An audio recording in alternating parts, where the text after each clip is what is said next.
Mais Steven, c'était pas gagné. Et moi, je me suis retrouvé, malgré moi, au milieu. Bon, les sœurs collègues disaient gentiment oh, la harpe, on aime bien. Oh, mais la guitare, non. Hein.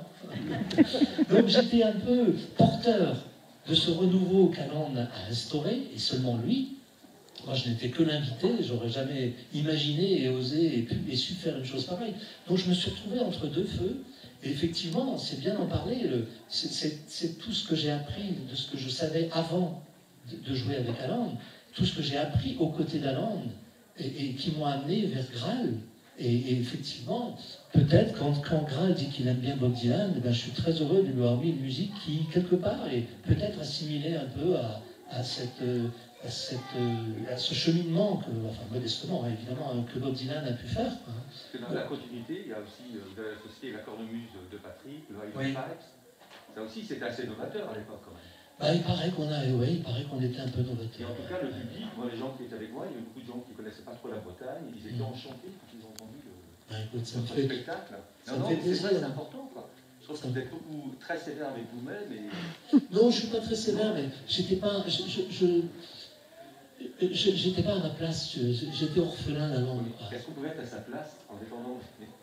Non, je menais pas bien les choses. Ce groupe, quand je me suis retrouvé à la... Voilà, en fait, Alan, quand j'ai fait mon album, ça l'embêtait. Alan, il avait toujours peur un peu qu'on prenne sa place, alors que moi j'étais à son service depuis toujours.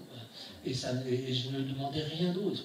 Et Alan, il navigue entre une certaine forme un orgueil qui lui a permis d'arriver là où il est arrivé, parce qu'il fallait avoir le culot. Mais il a aussi un manque de confiance. Et ce manque de confiance lui a joué des tours, parce qu'il a perdu des gens qui étaient là, non pas pour prendre sa place. Moi, prendre la place de Steven, tu rigoles.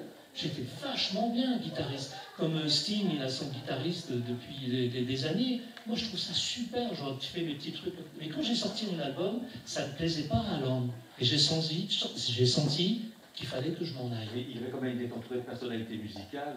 Il y avait Gabriel Yacoub aussi. Oui. Mais Gabriel a choisi de partir. En plein succès, il a choisi de monter ma licorne, ce qui est remarquable. Alors qu'il aurait pu se contenter d'être aux côtés d'Alan, il a voulu faire son groupe, et je trouve ça très bien. Moi, j'étais très bien avec Alan. Et René Werner aussi, quand il a monté la Big Plume. Oui, voilà. C'est des musiciens quand même. Ah ben, c'est des super musiciens. Mais moi, ma place, j'étais pas bien ces années-là. Ce groupe, ça marchait pas bien, parce que quand il fallait Danzig, j'étais Danzig. Quand il fallait faire du folk, je faisais trop rock. Quand j'allais dans les festivals. Et puis, je suis un peu rock'n'roll, globalement. Après mon troisième album, où j'ai carrément commencé à hurler en anglais et tout, donc j'avais un répertoire qui était un peu dispersé. Et c'est pour ça que d'ailleurs, dans les projets, mon grand projet, le dernier qui me reste, si j'y arrive, parce que c'est un chantier, je ne sais pas si j'aurai assez des années qui me restent, je voudrais... Graal, c'est fait. Ce qui est en train de se faire, c'est déjà... rien que le concert, d'avoir réuni les chansons là, de les rechanter, de ne chanter que ça, pour moi, c'est génial.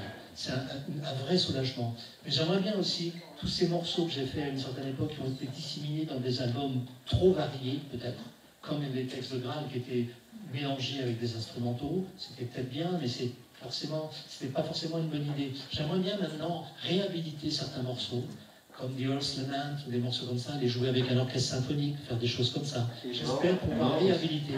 Non, ça vous dit rien, 45 tours. Oui, mais ça c'était... Mais c'était intéressant quand même à l'époque. 71. Ben oui, c'était novateur, quoi, dans le sens de la guitare électrique. Ouais, je ne sais plus trop si c'était 72, ouais. 72.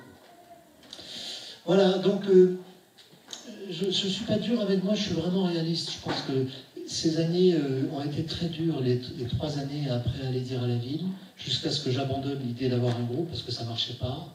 Des fois, je ne pouvais même pas payer les musiciens, parce qu'on était dans des galères en Espagne où les concerts étaient annulés, on se faisait escroquer. Il a fallu que j'achète un camion, j'en pouvais plus d'être chef d'entreprise. J'ai une grande admiration pour les gens qui entreprennent.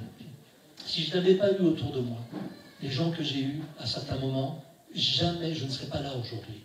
L'héritage des Celtes, c'est pas moi qui ai eu l'idée. J'aurais rêvé d'un truc comme ça, mais j'aurais jamais été assez gonflé, assez culot, assez ambitieux. Je n'ai pas vraiment d'ambition. Même si des fois, il y a des choses que je veux faire, mais il y a des gens, ils ont de l'ambition, ils en veulent, ils en ont jamais assez. Moi, c'est pas ça du tout. Donc, je me suis retrouvé chef de bande. Ma première tournée en Irlande du Nord, je l'ai faite la semaine où Bobby Sands est parti. Et j'ai repensé à Xavier, je suis arrivé un dimanche à Belfast, Bobby Sands a dû mourir le mercredi, et j'ai joué à Belfast, entre autres, dans les quartiers catholiques, en passant entre les bagnoles brûlées et tout. J'ai joué dans des pubs, c'était extraordinaire. Il y avait quelque chose d'une force qui se dégageait dans les quartiers catholiques. Je jouais dans des pubs, les gens ne m'écoutaient pas. Je jouais, je chantais, les gens, ça discutait, ça buvait. Et quand j'avais fini de chanter, ils m'applaudissaient comme si j'étais une star. C'était incroyable. Ils étaient dans tout ce qui se passait, c'était grave, quoi. Et j'ai vécu Belfast au moment, et là je repense à Xavier, quand je rentrais de Belfast et que je revenais à Dublin, il y avait les gens qui nous demandaient de klaxonner pour savoir si on était avec les grévistes de la faim.